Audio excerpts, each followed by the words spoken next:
Hi, everyone. Welcome to the Empire Life podcast. I'm the founder of Empire Life and the host, Allison Ramsey. And at Empire Life, we are a tech and digital marketing company supporting female founders in scaling their online empires. And on this podcast, we discuss and chat about strategies, tips, and give you all the downloads about how these ladies became successful founders and their path to success. And today I'm with Jessie and Amanda. They're the founders of Typecast Heroes, and I'll hand it over to them to intro themselves a little bit more. So I'm Jessie, and at Typecast Hero, what we do is we talk about personality types. And so we talk about common problems that the types can have. We talk about how types develop. We talk about how they are wired, because our big mission is to make the world a better place by understanding ourselves and others. And we started with a research project, but we'll go more in depth about that later. And I'm Amanda. Thanks so much for the intro, Allison. We appreciate it. And thanks for having us on. We're so excited. Awesome. So I heard, Jessie, you were saying you've been doing a huge research project, which is initially how we connected, because I felt so passionate, especially about reaching out to you guys, because you had mentioned about my type ENTJs being such a small portion, and that's probably why a lot of them reached out to you, because then you had a lot of feedback. But I was like, oh my gosh, what if they didn't have enough feedback from my type? I need to reach out to them. So that's how we connected. And then you've been gathering interviews from all the types, so then you can synthesize that information to then, can you explain what the general outcome of that will look like to improve people's experience with the MBTI type? Right. So this project started a long time ago. Amanda and I have been talking about it for well over a year. The research started in the beginning of this year, and then it really kicked off in February. So how it works is I was looking for 100 of each of the 16 types, and I take all of their answers and I analyze the patterns among their answers to look at different metacognitive abilities and different communication styles and different learning styles. And I was thinking about how this would apply to different big systems, so specifically education. So for this specific data set, what we're looking for are patterns among the answers, and we wrapped up the interview process. We're going to be starting to analyze the research, and then we will present all of the findings on a 16-episode podcast series, which will be happening by the end of the year, we promised. That is super exciting. You know, my daughter recently, she took it again recently, and she typed as an INTJ. And then, so from her experience of going through her educational process, has been really insightful, and my own personal experience, which is very unique to what she's experienced. I can see that there can be some patterns within each type as to how they handle or what's best for them with all the different kind of school. Like if she was in Montessori school, she doesn't want to homeschool, but I've looked at that before. Because I just want like most parents, they want the best kind of, myself, I'm always questioning what's going to be the best model for her. And luckily with traditional schools, she's done really well. But not all types, I'm sure, do well within formal traditional schooling or public school.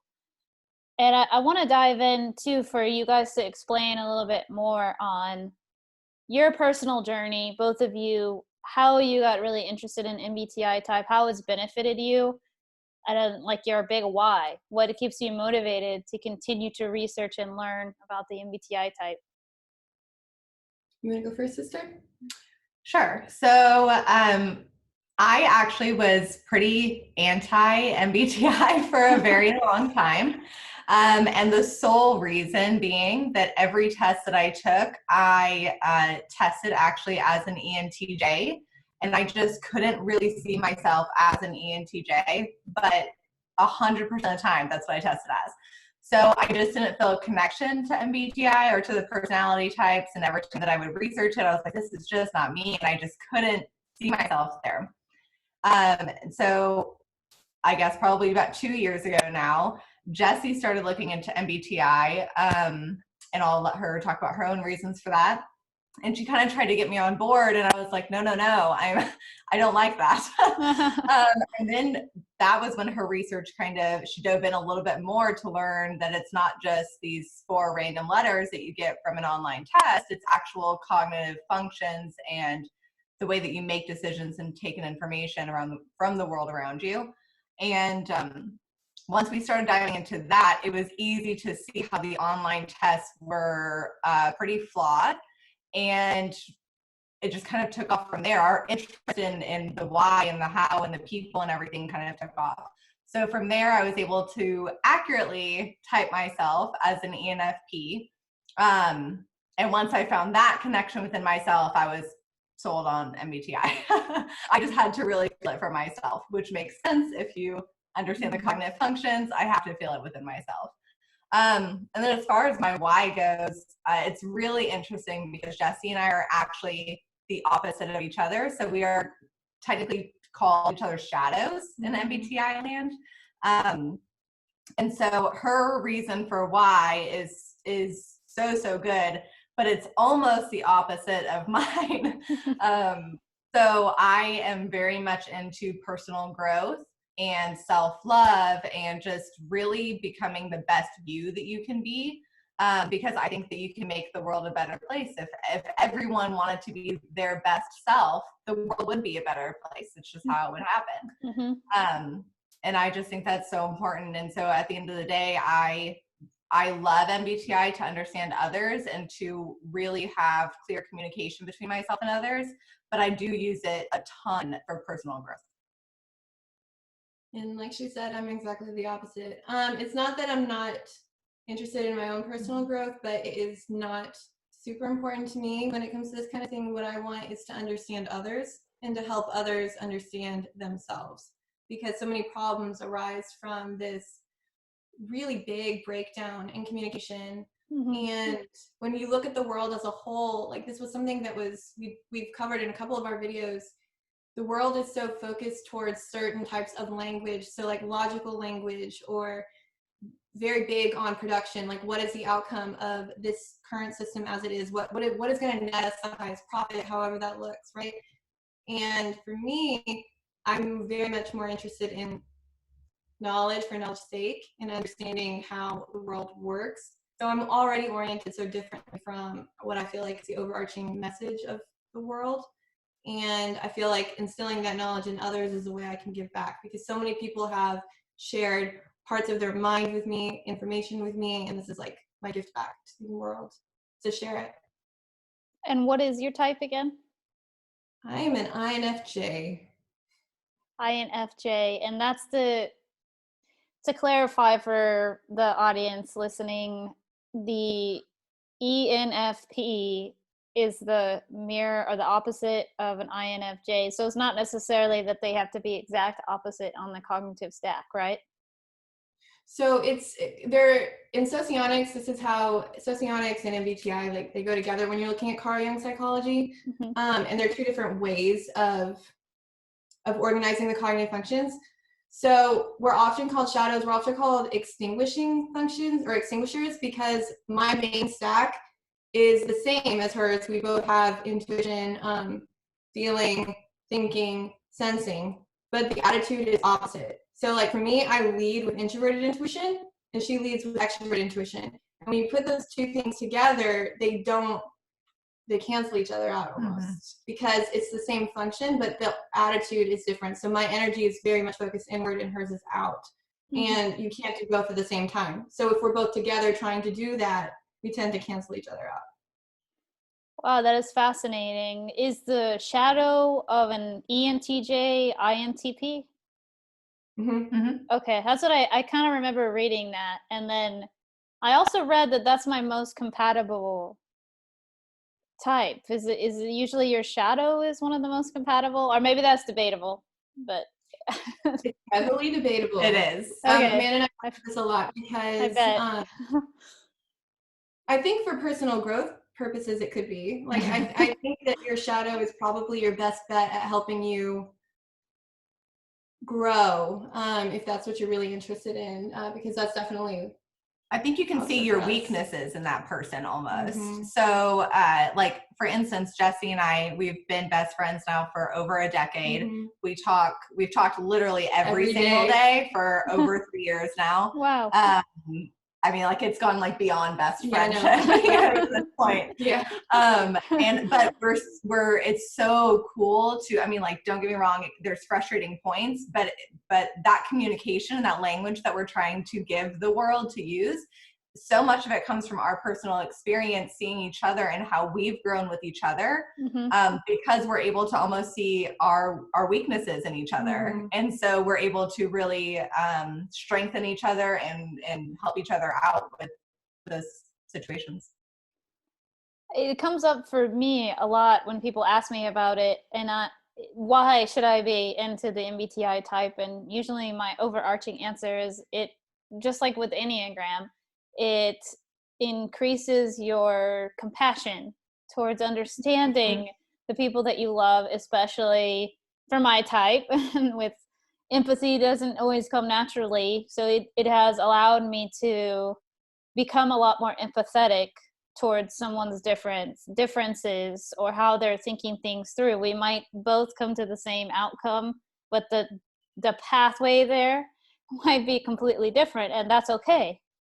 And being able to step away, have a lot of compassion and empathy. What would you guys say is it? Does it really, this like self-growth, compassion, empathy, do you have anything to add to that?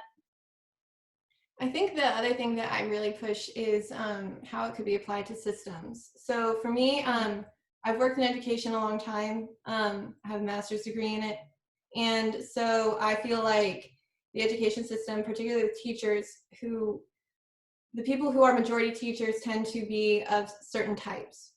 And some of the things that I see is what they don't realize how their weaknesses are projected onto their students. And it's frustrating to me to watch and to understand that their understanding is incredibly limited of what they're willing to, of their understanding of the children that they are instructing. And it's frustrating for me to watch because they don't want to admit that they have like these certain stereotypes in their mind. And this goes beyond like class stereotypes or gender stereotypes. This is just like internally. You know, if you are a feeler who has thinking as your inferior function, and you've got a thinking child, the child who's a thinking dominant, it's going to be really strong if they're in high school because that's their dominant function. That's the biggest part of their personality. You're going to be projecting a lot of things onto that child that you shouldn't be. And I see it happen all the time. And so I think that understanding how these things can affect you would be really beneficial for social emotional learning.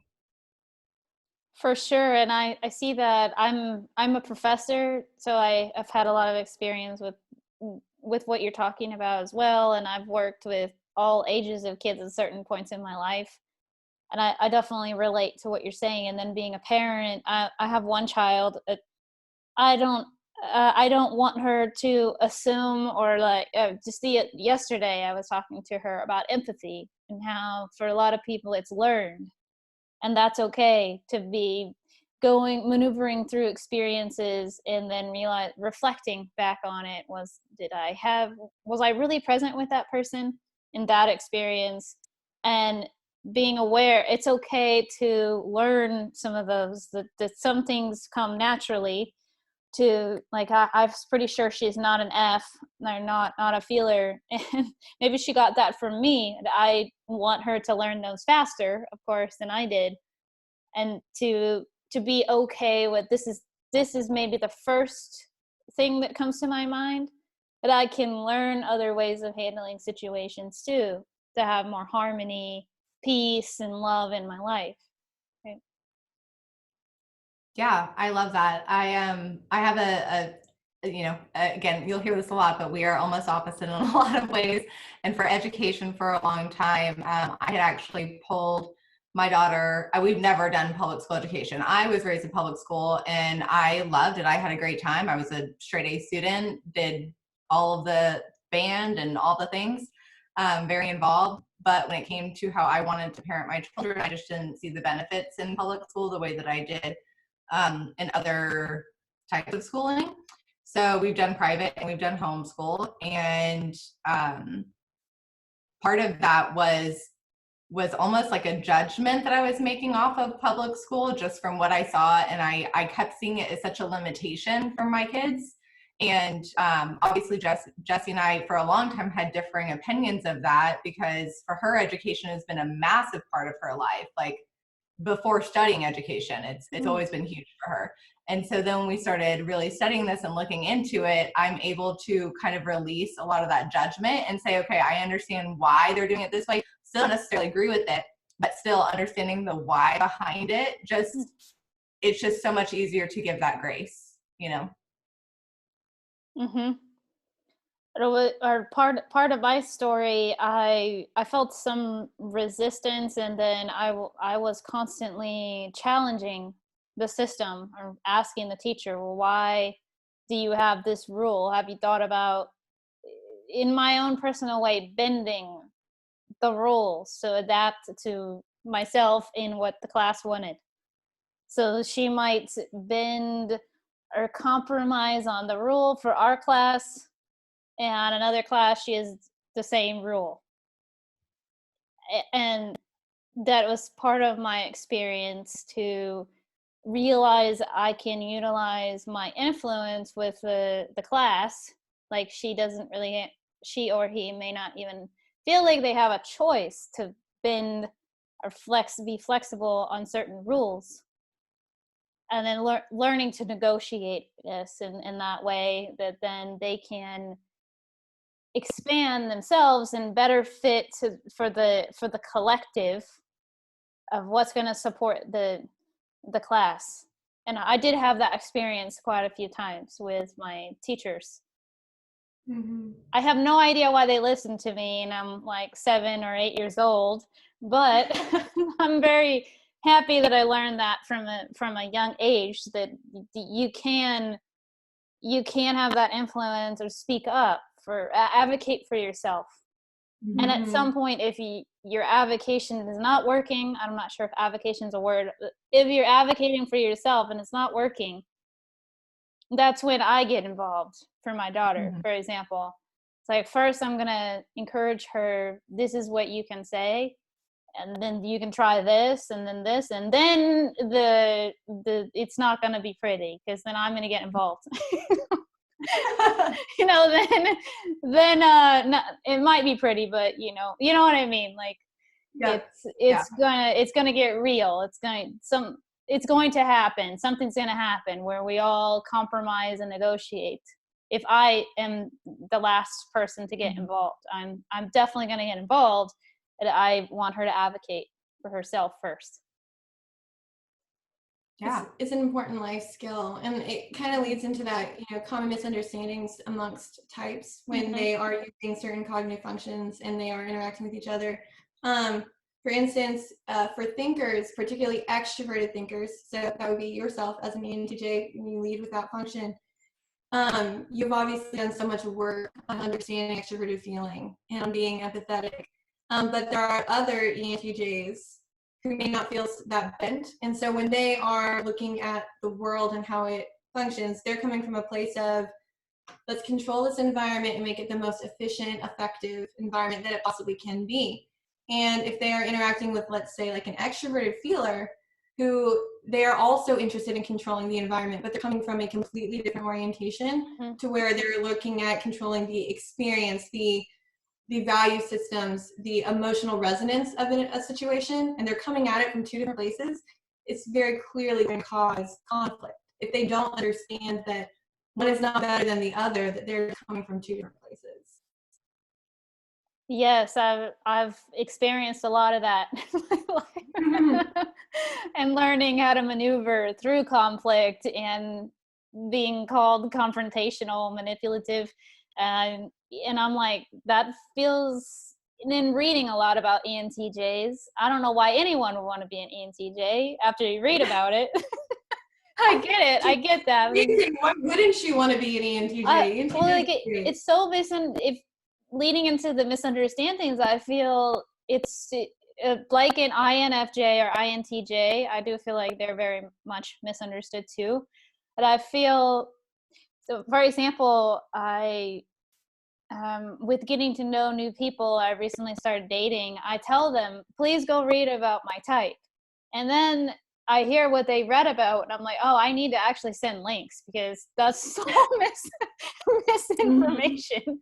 Just on a side note, I feel like there's so much misinformation out there, and they're misinformed, or they've had a really bad personal experience with my type, and then so it's coming from this their whole article is coming from this few experiences instead of looking at the overall picture, because was their experience, not discounting it. But that doesn't mean that all of them are like that. So I would love to talk about some common misunderstandings that I personally have felt that I could understand why someone wouldn't feel comfortable in that, or it would take them some time to get comfortable in their skin if they read about what all these people are saying about ENTJs. That's a big battle that Amanda and I fight, is fighting that you'll hear us say it constantly on the channel, is behavioral stereotypes. Mm-hmm. And there are certain schools of thought when it comes to looking at Carlian psychology where they do rely primarily on behavioral stereotypes, but we don't do that.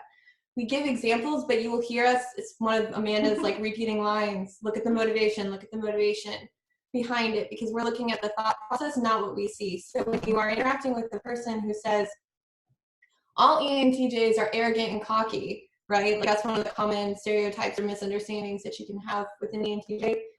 You know that they're not looking at how the brain is wired, because anyone can be cocky and arrogant and has nothing to do with cognitive functions. There are tendencies that we can see, but gender plays a role into that. All sorts of things play into age, to an extent, country and culture I've seen, but the wiring is very similar. So the wiring matters, and we're constantly looking at what's the motivations behind these things.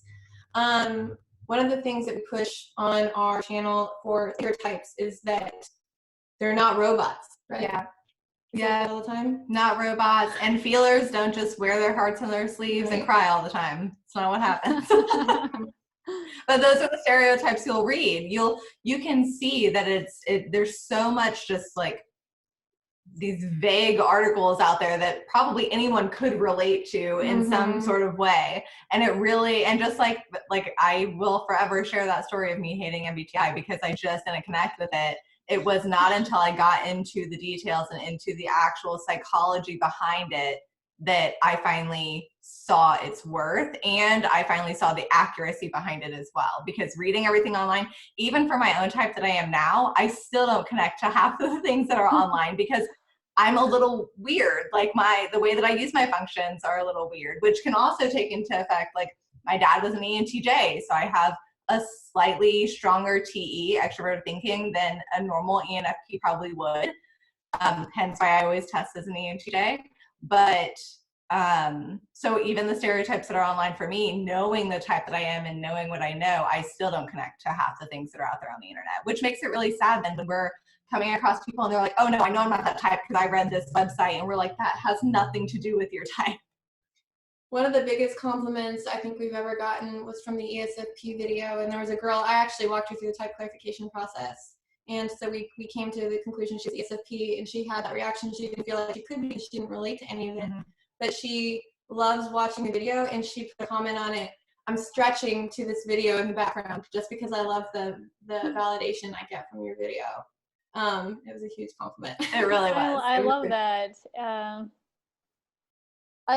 Do you mind to go through each type and maybe give 2 to 3 misconceptions, even if it's funny and doesn't mean that it's a fact, right? If you're listening, or we're not judging, because believe me, I've read horrible things about my type.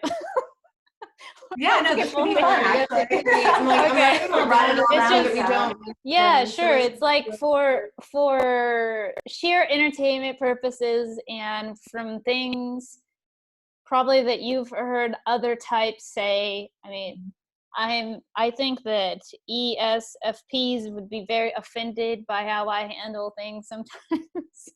For example, I can easily rub.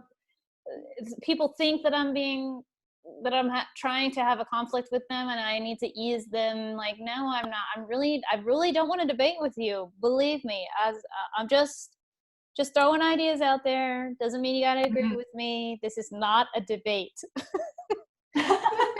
They just automatically think that that's what I'm aiming to do, because I'm willing to express my ideas about things.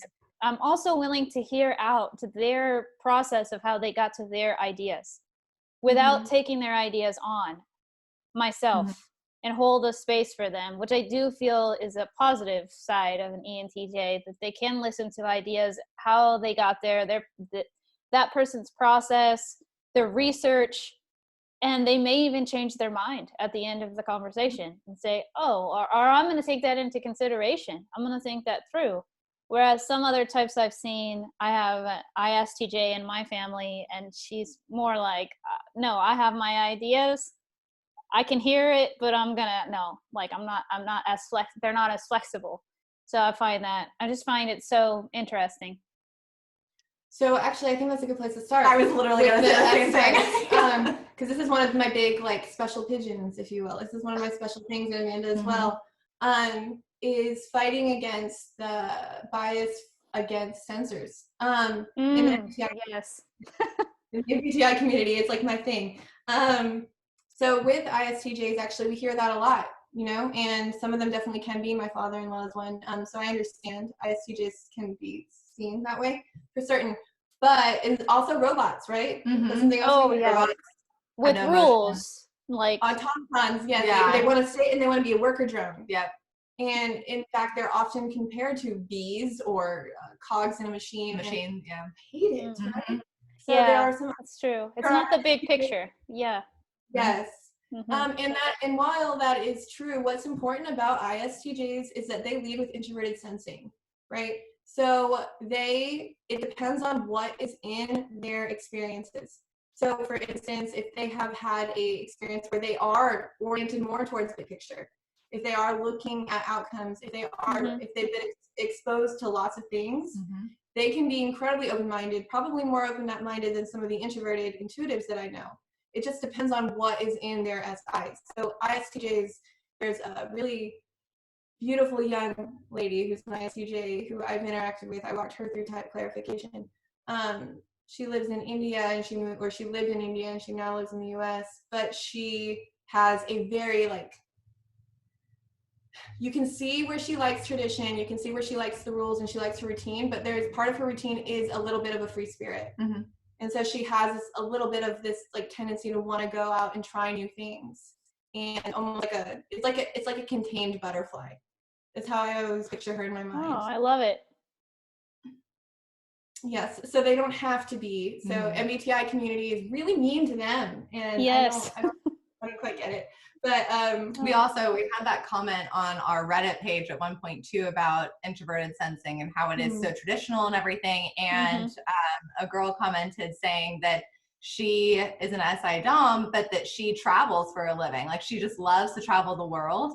And she's like, but that's also what she knows. And so for her, so SI is seen as traditional, but that doesn't necessarily mean the tradition that you grew up with. It means the tradition that that person is holding.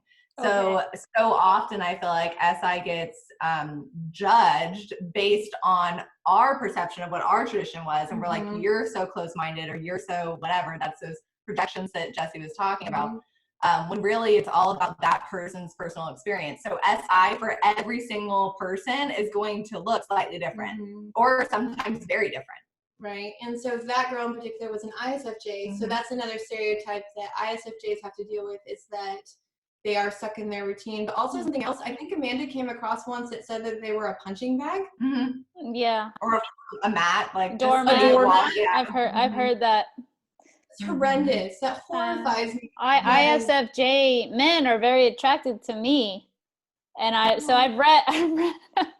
read about it. And INFJ, I've been in a lot of relationships with INTJ, INFJ, and ISFJ.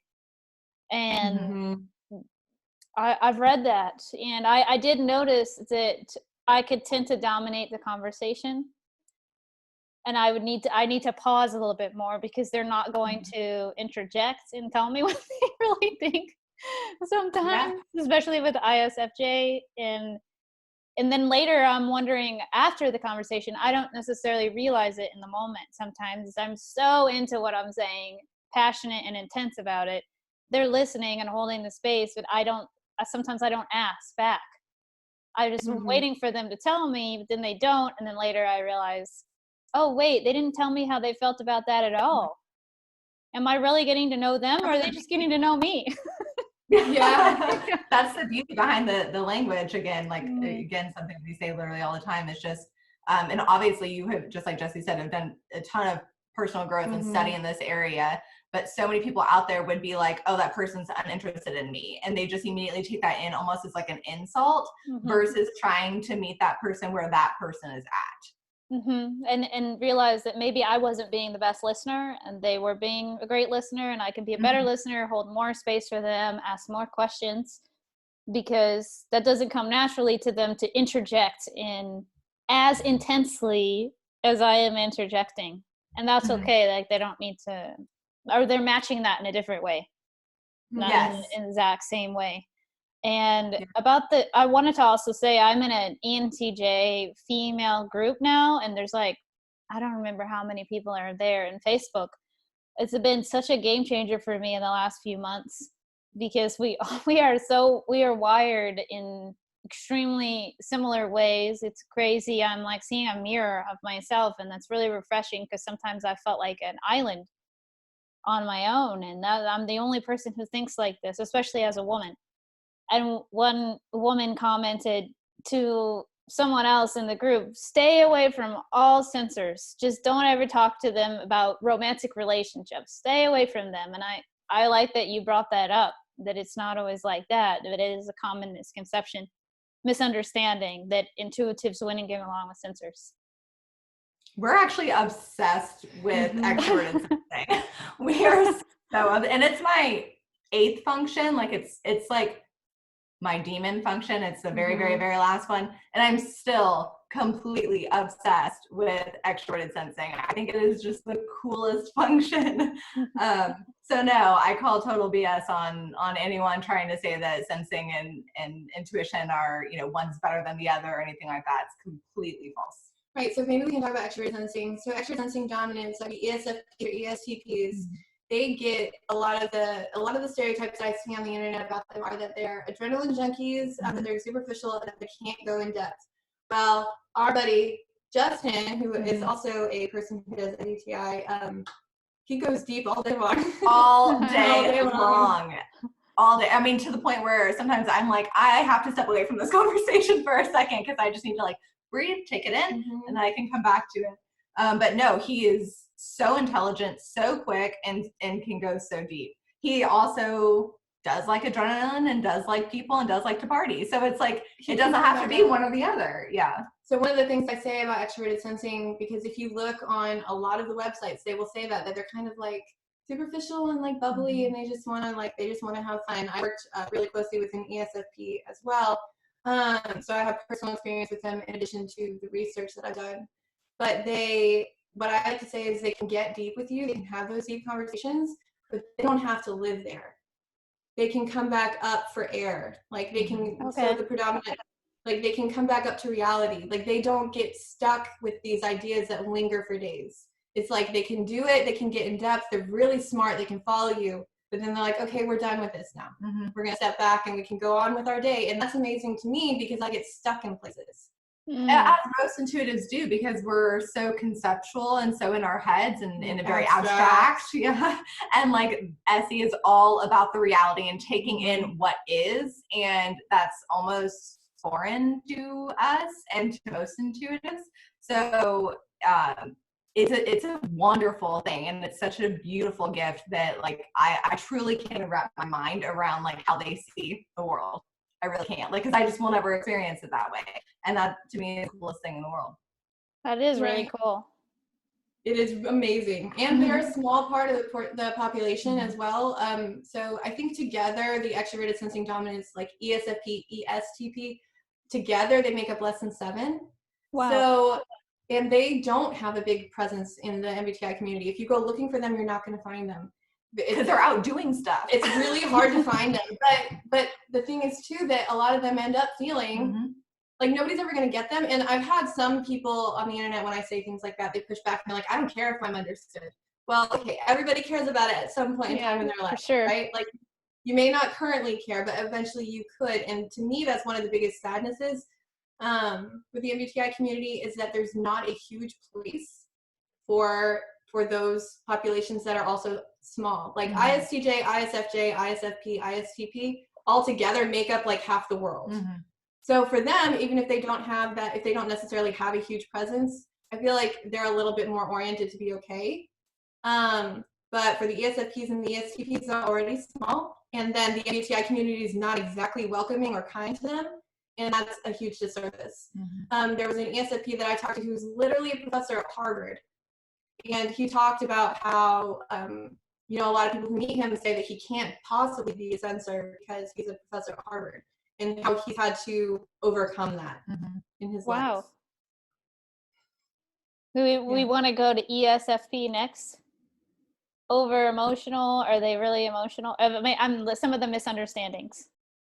Yes, so some of the misunderstandings. The bit where they're hard on their sleeve. Like, yeah, well, so ESFP would be very just like very image conscious, very materialistic, very party, very oh, sorry, not E. Sorry, I was thinking ISFP. Sorry. Sorry. So super emotional. One of the other big things on the internet is that they are artists always. In fact, one of the biggest personality podcasts out there, I'm not going to call them out by name, but they did say that she literally said all ISFPs are artists, like all. And I was like, what are you doing? Oh my gosh. Those words make us cringe. I hate it. Like we try to be very, very, very careful, intentional. Yeah. Because I've met many ISFPs. There was an ISFP that I just did his type clarification 2 weeks ago. And he's in the military and he has no artistic inclination. You can be an artist, you can be an ISFP and not be an artist. Like that, I'm going to throw that out there because that's the biggest one that I see. The biggest stereotype is constantly, they have to be a dancer. They have to be a painter. My sister is an ISFP and she is an artist, but her biggest thing is actually psychology. She studies metacognition at Georgia State University. So it's not like they can be whatever they want to be. It doesn't have to be. Anyone can be anything. Right, which is what we say all the time. That's our thing. Yeah, they don't have to be. And then also with that dominating feeling function, because ISFPs and INFPs lead with introverted feeling. And so a lot of people assume for INFPs, but we should go there next because they get a lot of okay, yeah, let's go there. Yeah. Because they have the same thing as an ISFP where introverted feeling, when you go throughout the world that way, people think that you're super emotional. And what I've seen, what we've both seen, she's married to an INFP, I know several of them, that because they are dealing with so much emotion all of the time and so much values and so much of the stuff that they do are based on gut instinct, they kind of become cold and detached.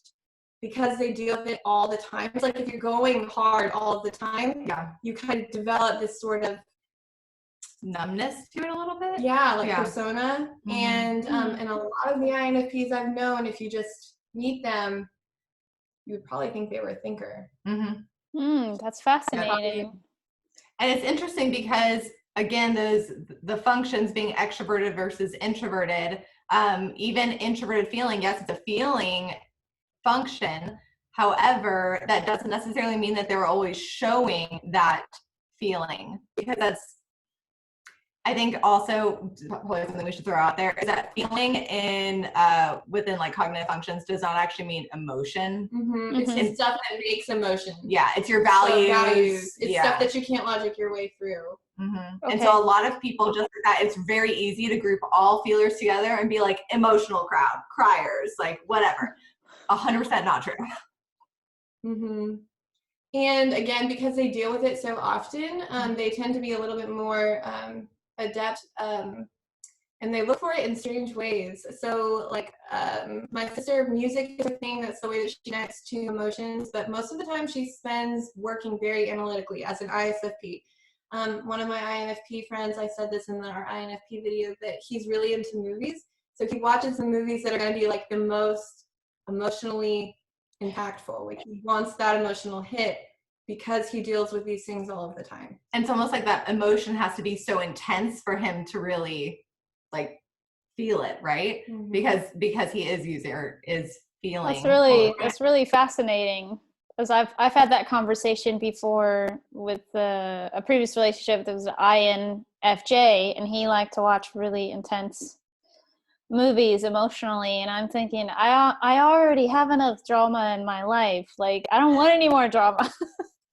Mm-hmm. I already dealt with, but I don't really have that much drama, and because I usually, extinguish it, or I don't really want to be involved in that. Mm-hmm. So it's like, why am I going to watch that to that extent, to that intensity? It was a funny conversation. Yeah. Mm-hmm. Right. So INFJs, I'll just go real quick. INFJs are the hardest ones, since you brought them up. They're the hardest ones for me personally to give grace to, because I am one. And a lot of the stereotypes on the internet for INFJs tend to be stupid positive, like we're Gandhi or Mother Teresa or Jesus. And I hate all of those. They're stupid. They're just dumb and they don't make sense. Mm-hmm. And so the rest of the MBTI community, there's a whole Facebook group what does it say? A Facebook group where we pretend to be INFJs. It's just, I'm part of it. I think it's hilarious. It's just people making fun of INFJs because they get so stuck on their self-importance. I'm not doing this very diplomatically, so Amanda's going to come. What are some things that INFJs, what are some of the negative stereotypes we deal with? But in that way, that is negative, because what ends up happening is that you have this, and not only that, it's one of the most commonly mistyped. Yes. And so like, wow. So many people think that they are an INFJ because for some reason it's easy to test as an INFJ. Well, we know why. There's a whole. I know. I just don't want to go into details. There's a lot of reasons why, but just yes. But we have talked about it in videos. But there are reasons why people type as INFJ more commonly than almost any other type. Wow. But they're not true INFJs, and so they read that and they hear, "I'm Jesus." Right. And then they run around with this Jesus complex. That's exactly Everybody needs to follow me spiritually. I know the spiritual way.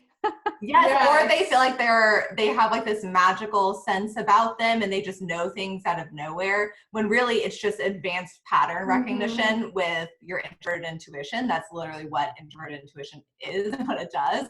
So there's a reason behind it. It's not that they're just magical, but they will go around. And at first, when we first started really researching this, we noticed that we were like, that's weird. That can't, like, people don't really think that. They really think that. Some people really do think that they can tell the future, yes. that they can, I don't know, I've heard all sorts of crazy things from the INFJ community. And in fact, INFJ community is the only one to ever kick us out. Yeah. So wow. That was fun. All the other 16 types have been very accepting, but not INFJs. So INFJs, if they're out there, I understand that they feel very misunderstood very often. They don't understand why the rest of the world works like it does. And because they are so introspective, I think it can be really hard for them as they, navigate the universe, even if they don't know they're an INFJ. It's hard because I did not realize the rest of the world not think like me until I was in my 20s.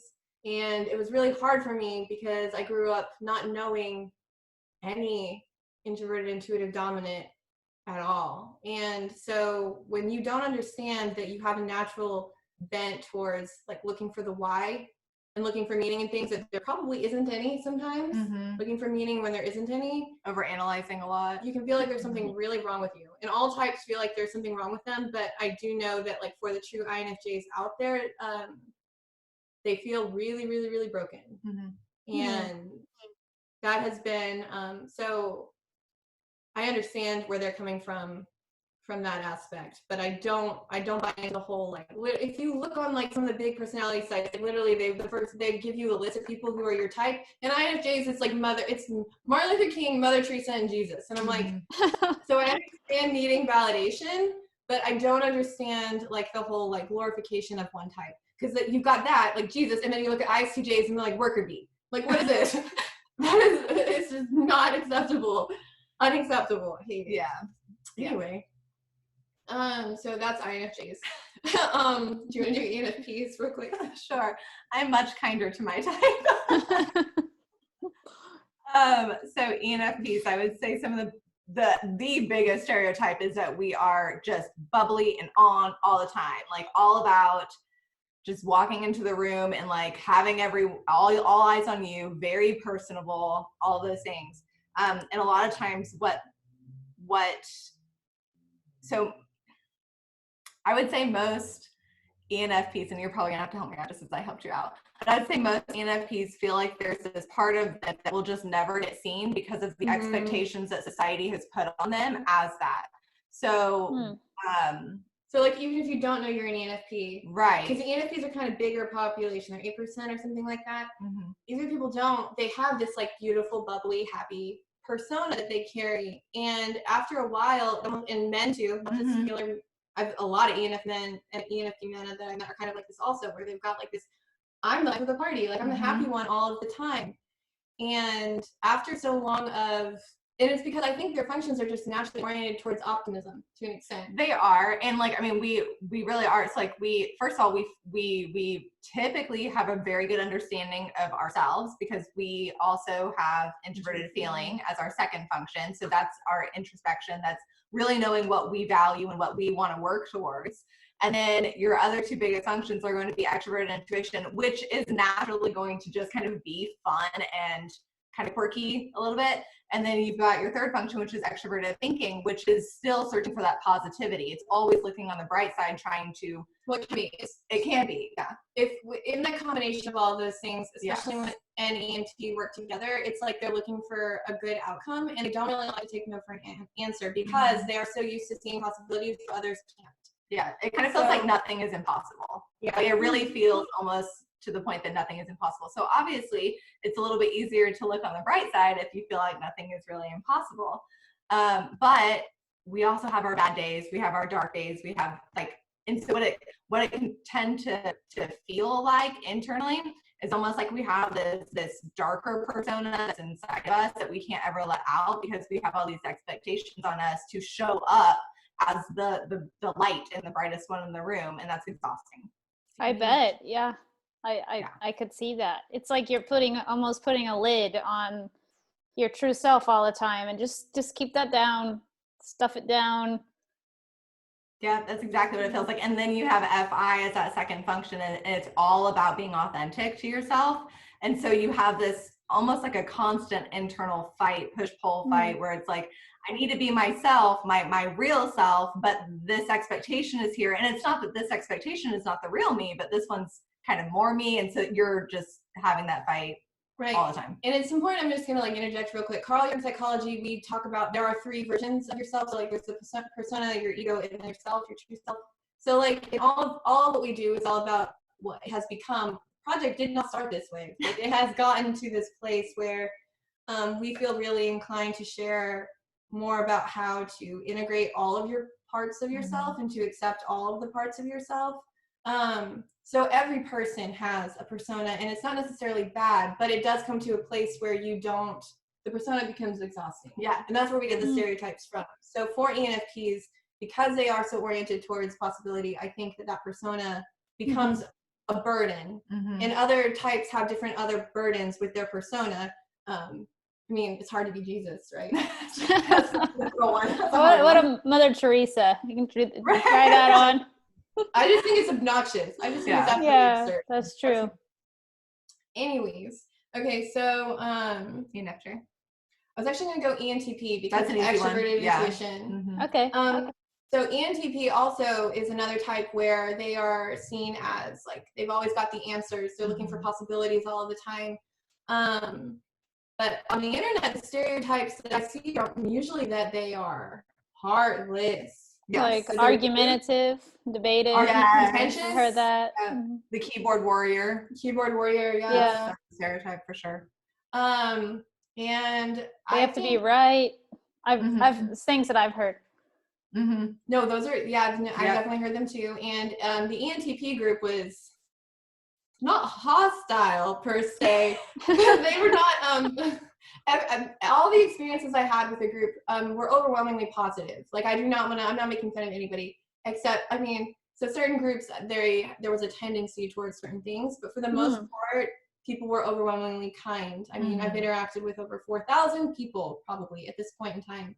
So most of them have been overwhelmingly positive. But for the ENTP, anybody who thinks that they don't care what others think, and sometimes the ENTPs themselves like to push this idea that they don't care what anybody thinks.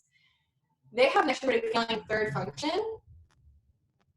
They care very much. They very much care what people think. Yeah. Extroverted feeling orients itself towards the values of others. Like you can't be an ENTP and not have that bent.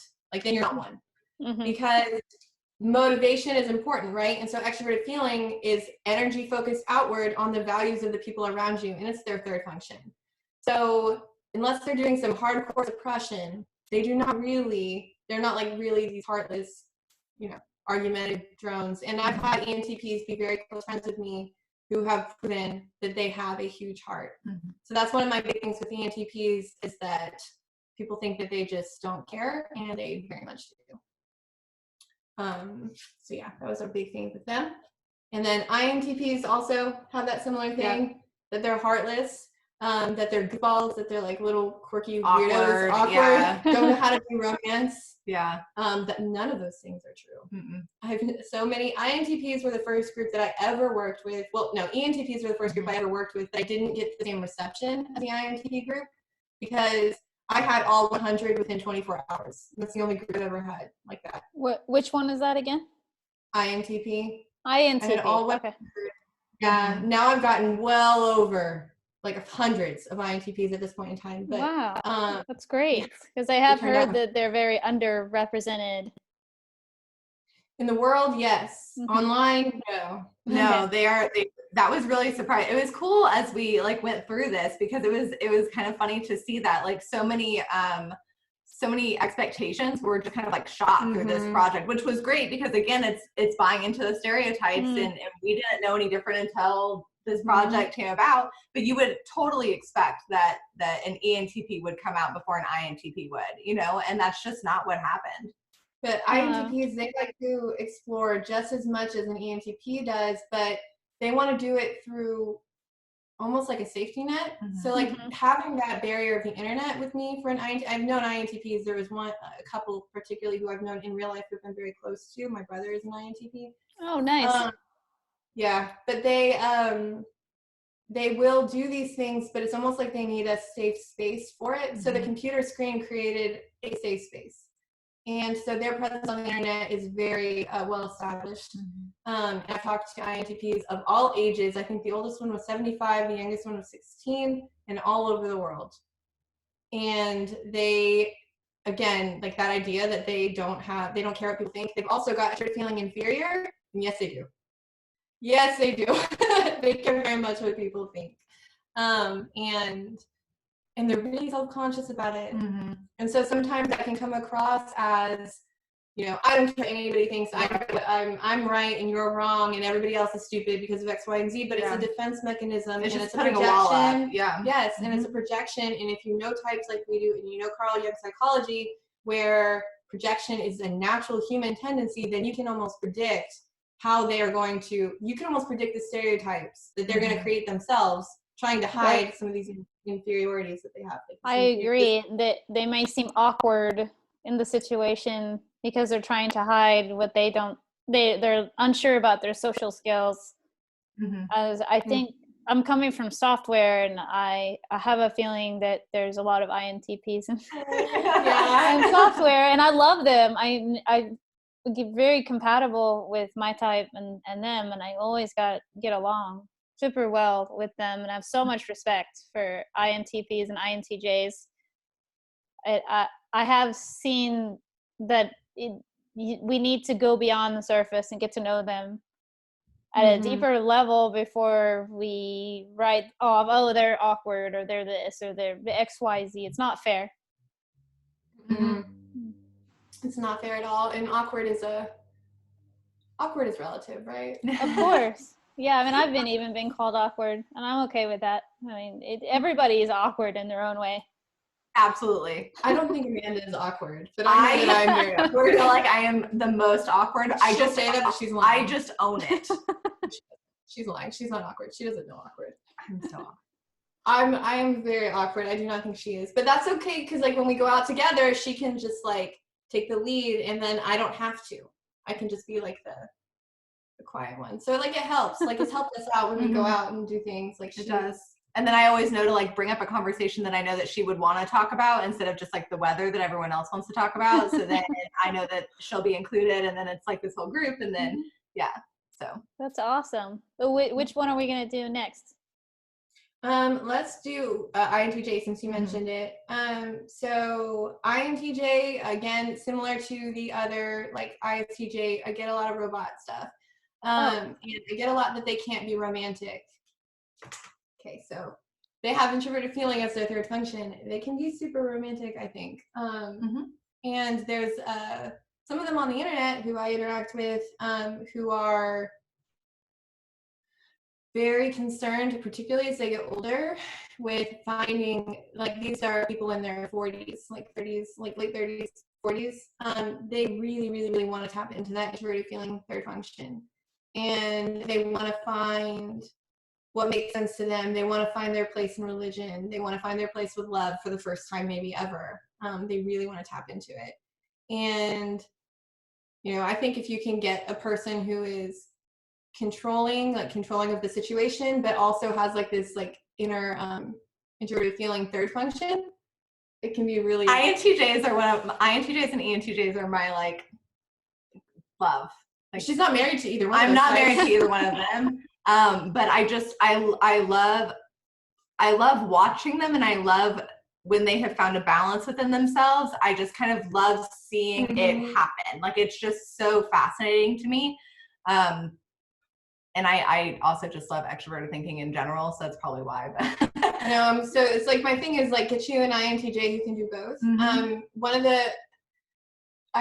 There's an INTJ female group on Facebook, and they turned out in force. I think I had like 90 something INTJ women in that group volunteer, and similar to ENTJ women, they have trouble with that feeling of like, when it comes to romantic part of them, they have trouble. They want to be like, the stereotype is that they don't care about love. They don't care about being in a relationship with a person.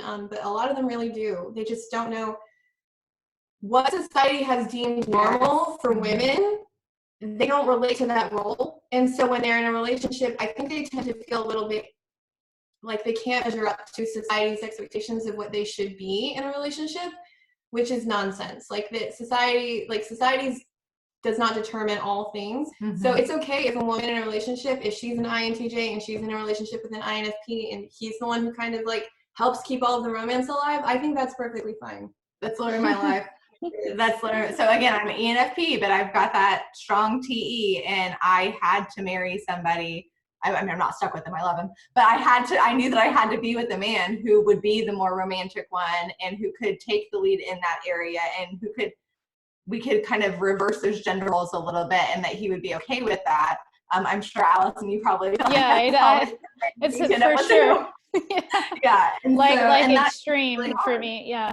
It can be. Yeah, we're going to talk about gender roles, but yeah, I've run into that, and the guy being able to also be comfortable with stepping into that gender role. That what his family's going to think, or, oh my gosh, he's like organizes all the dates, and all the date ideas are his, because I'm busy, working, or I'd rather be working than thinking about date ideas. So it was really fascinating. Yes, it's hard for them, I think. So that's like the INTJs and the ENTJs, but also ESTJs, who we haven't talked about. ESTJs have that similar issue. ESTJ women face a lot of the similar challenges ENTJ women do.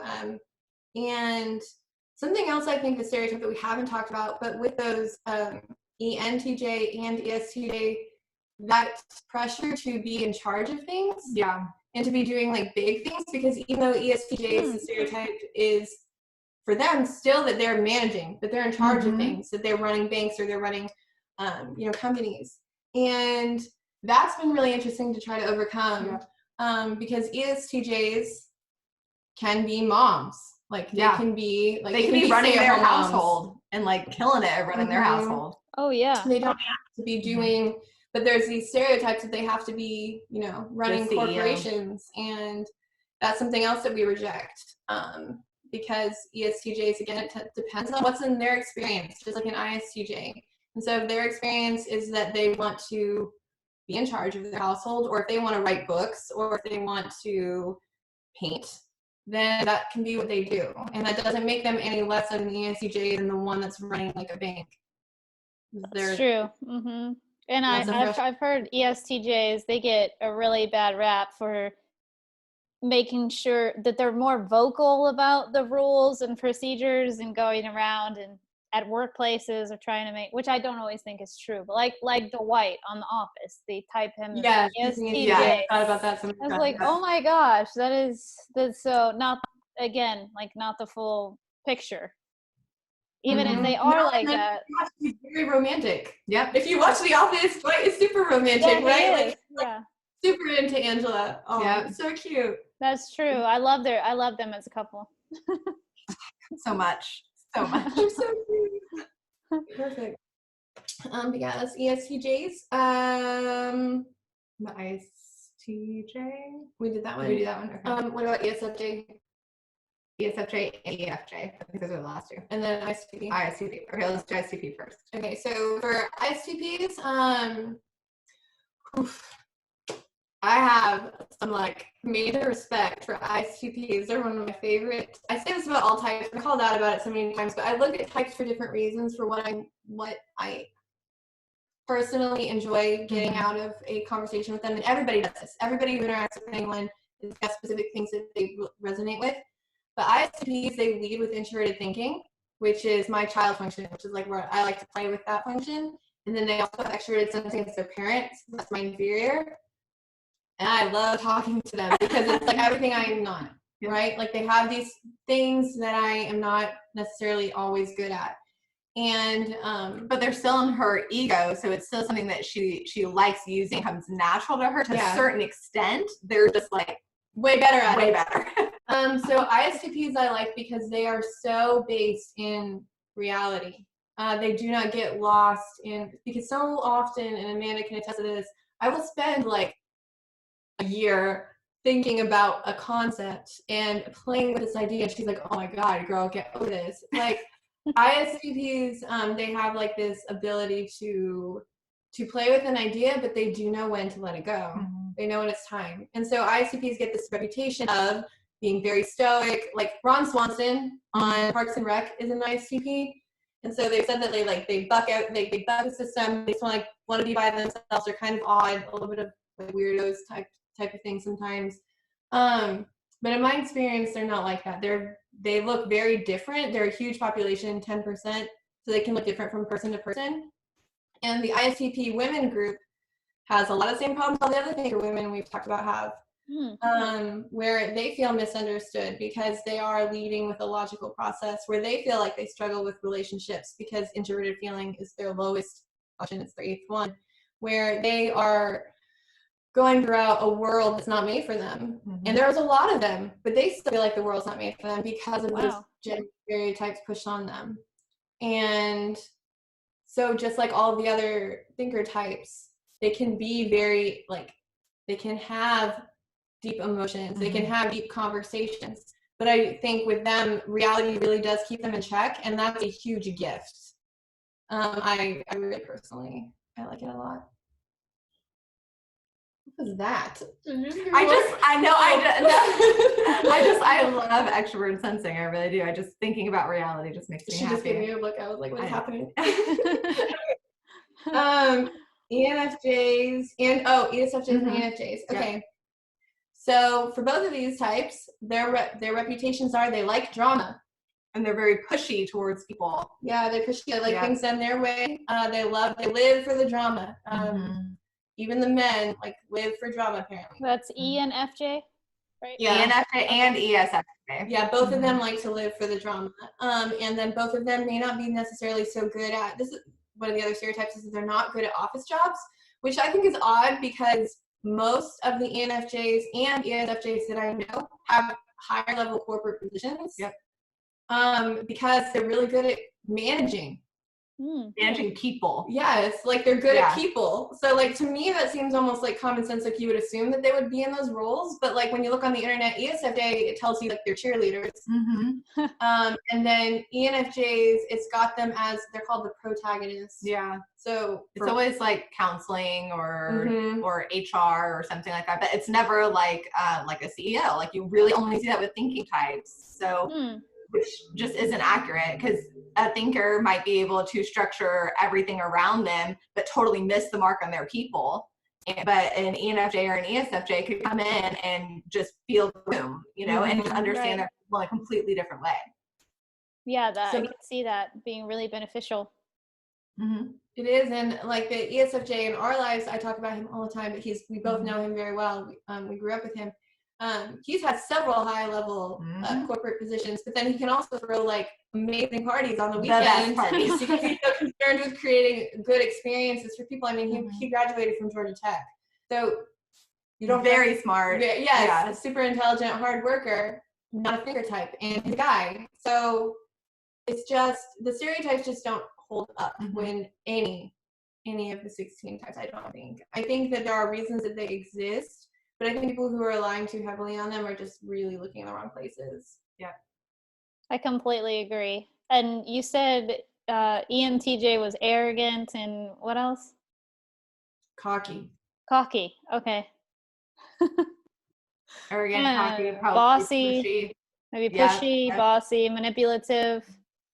I really liked what you said about them earlier, though, or about yourself, where you can hear someone else's idea. And we actually said this in one of our videos regarding either ENTJs or extroverted thinking, but where there's this misconception, there's a stereotype where if you're an extroverted thinker, you don't want to hear anyone else's idea. You're all about your own idea. You're all about, no, that's not the case. They still want the best idea.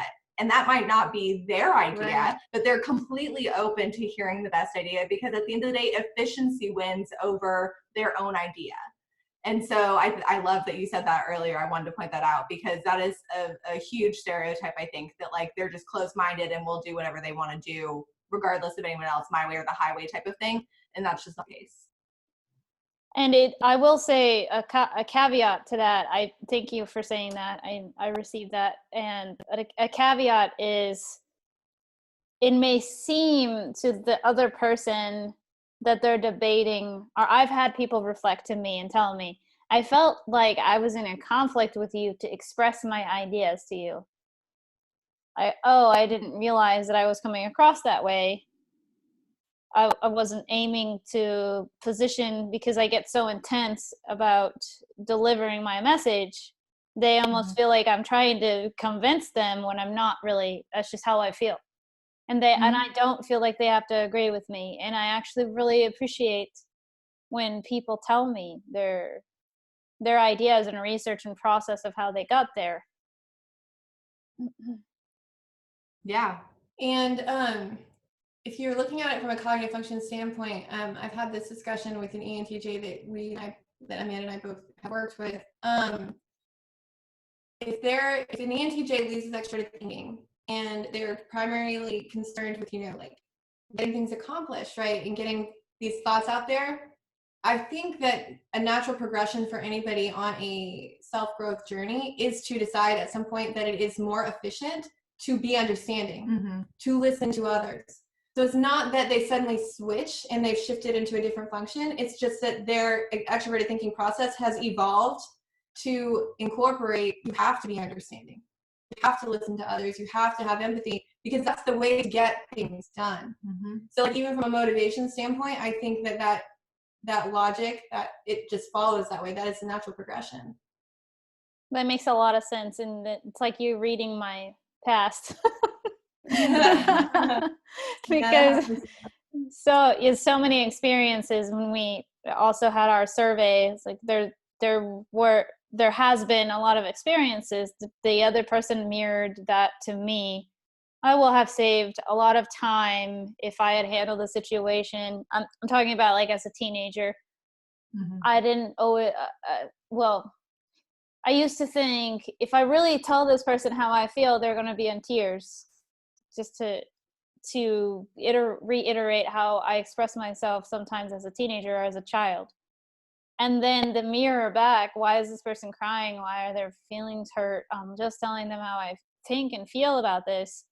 Understanding there's probably a better way. We can save a lot of time, and people remember how you made them feel. There's a quote about that. They don't always remember what you said. And I have to be, there's no other choice. I have to be aware of how I'm coming across and how I am leaving the situation with how they're feeling, how I made them, or the space I allowed them to feel, how I communicated that. And now I'll take time if it feels like it's going to be a touchy subject, I'll think it through.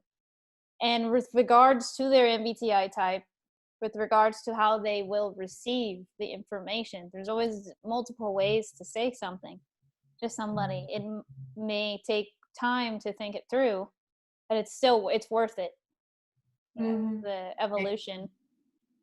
I still may hurt their feelings or ruffle their feathers, but at least I know for sure that I thought it through and I did my best.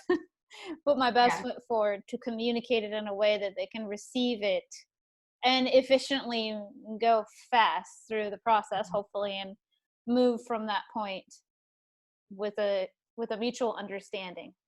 That's what I want the outcome to be. We're moving forward, we have a mutual understanding, we're meeting the initiative and the goal together, and we both feel good about it.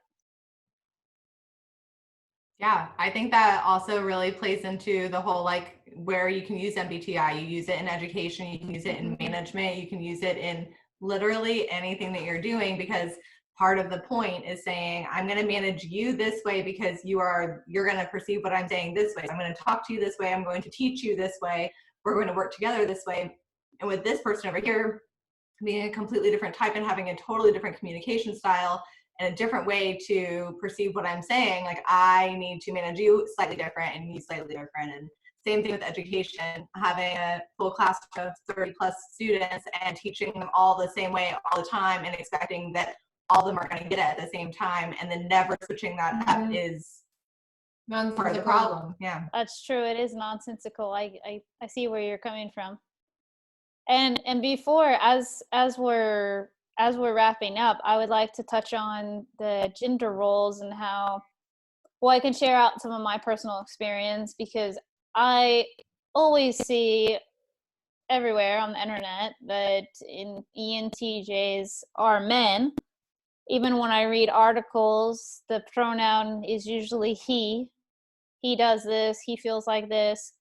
And then for other types, when I'm reading with regards to men that I've been in relationships with or that are attracted to me, it's usually the opposite, and they feel also very misunderstood in the pronoun being she and the image being a woman. Even if the main percentage is men, or I'm not sure what it is in the ENTJ. I don't think it's that much different. Maybe it's a little bit more men than it is women. I actually don't know the gender breakdown, but I do know that they are the rarest type. Okay. I didn't realize that. Even more than ENFJ? INFJ, ENFJ. Oh, sorry, INFJ, yeah. Susan Storm has an article from like last year, I think, where the official MBTI did another poll of like all of their data, and ENTJs are the rarest at like 1.2, then ENFJ at like 1.5, and then INFJ at like 1.8.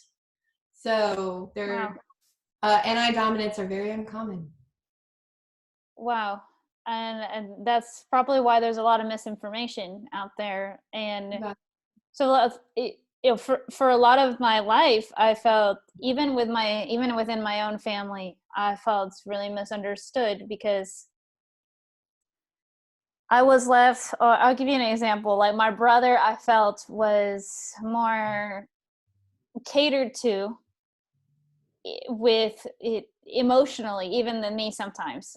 And I would ask my parents or my mom, well, why didn't you say XYZ to me? Well, I knew you were fine.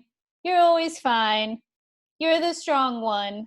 And there's a lot of there's a lot of labels put on me, and I know, and you don't need that. You don't. So I also had to learn to ask for what I needed. It's okay for me to ask for help. That's a whole nother side note.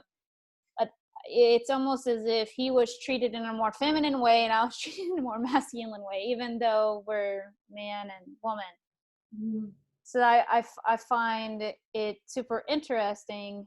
And then we tend to maybe attract the yin and yang, or maybe, but as I see with the ENTJ female Facebook group as well, they've learned to adapt to what is femininity to me. Femininity to me can look like I bake when I feel like it. I don't bake for every holiday and take cakes and pride myself on everybody loving my cake. I bake a cake because I want to. And I feel great when I bake the cake. It may not be perfect because I'm not very practiced at it. The icing may look like crap, but I bake the cake for myself and my family because I chose to do that, and that feels good and feminine to me. So that level of femininity looks very different than reading Pinterest to find the perfect cake, baking it, making sure it looks great, and taking it to your friend's party and celebrating. There's nothing wrong with that. That's like femininity from a societal standard, and that may not fit probably INTJ women as well. It may not fit how we express our femininity. That has been a huge challenge in my personal development. Mm-hmm. I think a lot of thinker women feel similar, regardless of where it falls. So if they're thinking dominant or thinking second, I think that's predominantly, it's a big issue for them, to feel like society is not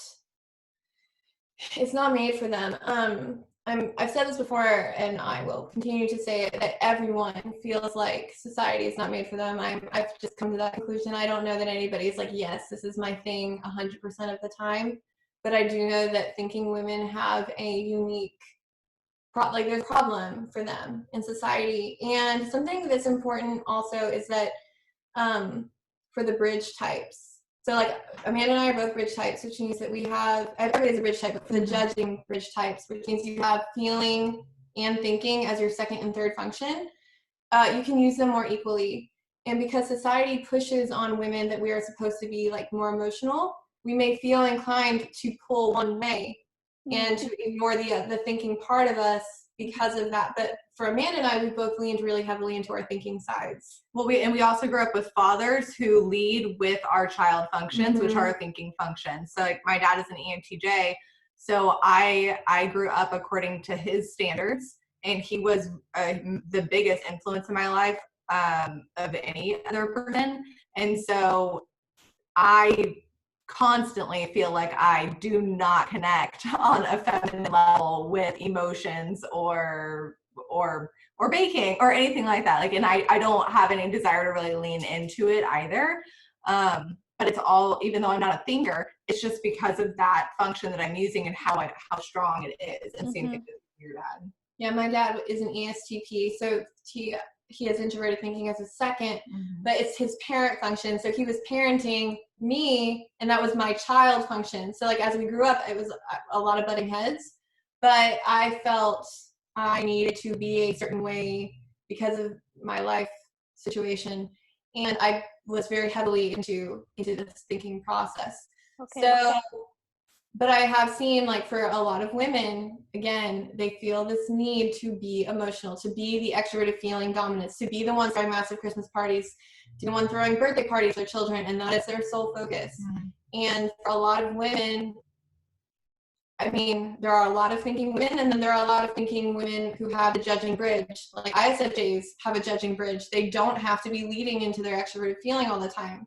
They can be leaning into their introverted thinking process, and that can be challenging because they feel an inclination towards being a certain way, and it can be harder for them to develop their thinking process. So I think across the board, thinking with logical systems as it applies to women is very challenging for probably all 16 types, because even women who lead with extroverted feeling, they've got that introverted thinking inferior function, and then they're self-conscious about their thinking process. So that's even harder to yeah, I can see that. I have some of my best friends, I feel like they're like, I'm just not good at this. I'm like, stop it, don't say that. Right? Because they're constantly, it's horrible. They're constantly questioning their thought process. Or you're the smart one. Tell me how to do this. I'm like, what? Stop. Don't say that about yourself. So I definitely see what you're saying, where you're coming from. And you reminded me when I had my daughter's first birthday, I hosted it at my parents' house because I am horrible at it. I'm just going to say, I'm just like, I have no idea how to decorate or what to buy to the balloon colors, the colors of the party. My mom is a genius at it. And I was like, Mom, I'll blow up all the balloons. I'll run around and I can get everything done and put everything where you tell me to put it. Just tell me where to put it, because I know, like, I'm not going to stand here and say, I can do everything and I'm Superwoman. Right. Like I used to, definitely in the past. It was very hard for me to admit that. But that it reminded me, I can lean in on other people around me. And I do have traditionally, I guess, feminine women a lot of times as best friends or around me that are really good at those things. And I can say, we need to host it at your house. I'll help you set up everything. Or my mom made the cake and I bought everything for the cake, because she's also really good at decorating the cupcakes or the cakes. And so I helped her to prepare it, but then she put everything together. So we can always find ways to express, I think, our femininity or even healthy masculinity while leaning into people around us that are, I guess, filling in those gaps in a sense. I wanted to talk about that too with INFJ men, or probably ESFJ, ESFP, no, sorry, not E, ISFJ, and how they probably feel that they're not leaning into their root masculinity, so to speak. What do you probably have a lot to say about that? I see it a lot. I see it. So I do see it with INFJ men. I'm very close to 2 INFJ men in particular, very good, like super close friends on the internet. And I do see that as a thing, but what I also see is, just like me, they lean into their thinking process because we are judging bridges. So I see for them, they are more inclined to feel like they can lead into their thinking process. I see this as a bigger issue for those FI dominants, like INFP men. Yes. They have a tough time with this, and you could take it. So my husband is an INFP. And so I am an ENFP. So you would think that we'd be very, very similar. And that is just not the case. So I do have that bridge, so I can really lean into my thinking function.